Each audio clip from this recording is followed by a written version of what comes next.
Hi guys, Galen Fincher here with 123cruisefree.com. Today I want to talk to you about passports. Why? Because I get questions all the time from people that are wanting to go on a cruise and they say, well, my friend said that I can just cruise with a birth certificate and a driver's license. Is that true? Yes, it is true. But guess what? If something should happen and you need to come back home, you can't fly back home. You've got to ride that cruise out until you get to your home port and then drive back home. Passport, it's only about $160 and you can typically get it in around 2 or 3 weeks once you make your application. It lasts for 10 years, so that total investment is costing you about $16 per year. And then you can travel almost anywhere in the world. So I know what people are thinking, and when they think they're just going to take their birth certificate and their driver's license, what do you think they think? They're thinking that, well, nothing's going to happen. Nothing's going to happen, right?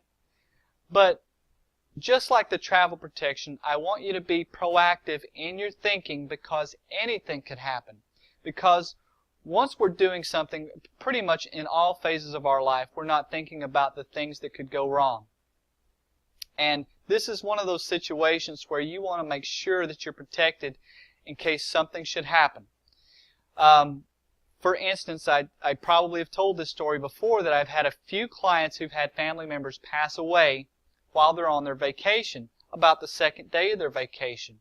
And then they had to fly back home. Well, without a passport, guess what? They would have to remain on their vacation, remain on their cruise, and just ride it out, because it doesn't matter if someone did die in your family. The airline's not going to let you board a plane without a passport.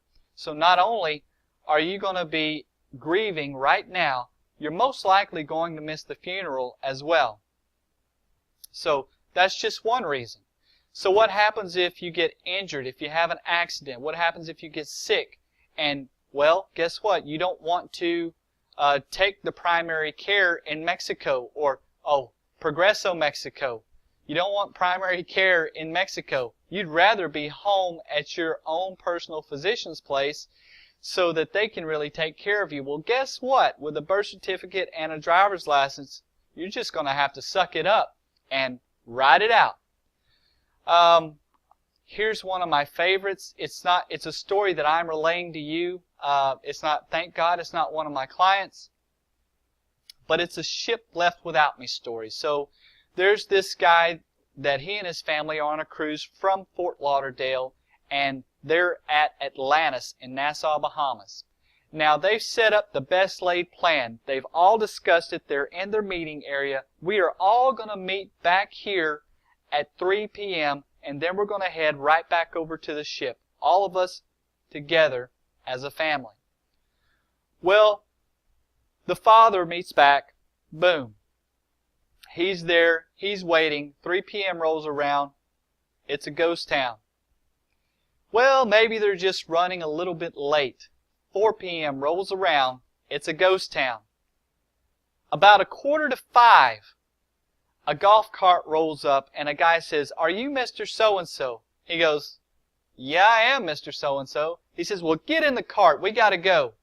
So they haul butt all the way back to the cruise port, and guess what? The ship is already pulling away. It's so close that he can touch it with his foot. But guess what? The ship's not going to stop. So what happens next? Well, first of all, he realized that all of the passports were in the backpack of another passenger who had already gotten on the ship.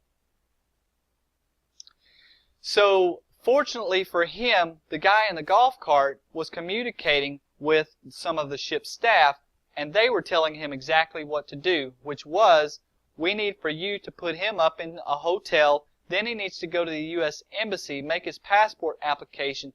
While he waits for that passport to be processed, he still needs that hotel to stay in. So 2 or 3 days later, he can get his passport and either meet them at the next port or fly home. So this guy is stressed out beyond belief. And you can imagine, during the day while everybody's there, it's a beautiful tourist place, right? But then while you're there alone, all of a sudden you realize, I'm different than everyone here, and this turns into the Bourne supremacy. So now he's just completely concerned for his safety. The hotel that the guy put him up in is a budget hotel, so it was less than what he actually desired. But it helped him save some money because from here on out, everything is coming out of his pocket because, one, he didn't get the travel protection.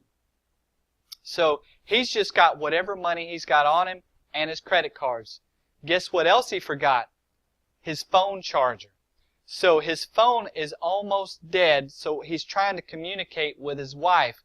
Text messaging. I think he finally actually got her on the phone to tell her that he was okay and that somebody was helping him, but his phone went dead. So now he's completely without a phone. At least she knows that he's okay. He has no way of communicating with anyone. So the next thing is he goes to make his passport application. And, you know, you've got to have some ID. And all he really has is his driver's license and a birth certificate. So he's really, well, he didn't even have the birth certificate. All he had was his driver's license. So you can imagine how much more difficult the passport process is now because he doesn't have the identification that he needed to verify who he was. So the passport application actually took a little bit longer than it should have. He had it expedited, but I think it still took 2 or 3 days for him to get a passport. So he's still in this hotel. And guess what's happening while he's still in Nassau? Well, that ship just goes from one port to another port. So the port he thought he was going to fly to and meet them in, well, it didn't happen. So now the ship's on the way home.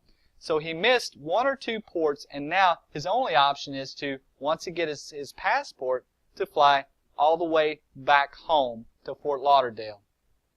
Long story short, one, he should have had his passport, and I think in the comments he had said, I'll never let someone else have my passport. In fact, we always recommend to use your cell phone and take a picture of that passport, give it to me, give it to your family, give it to somebody to make sure that they have it in the event that you lose it.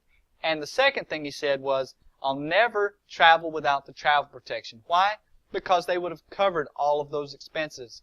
They would have covered his meals, his hotel, his passport, and his flight back home, and any of the vacation that he has missed. So, you know, I know this was a passport story, but you really have to have the travel protection as well. Alright, so whatever you do, don't go on a cruise without a passport, okay? Just get the dang passport.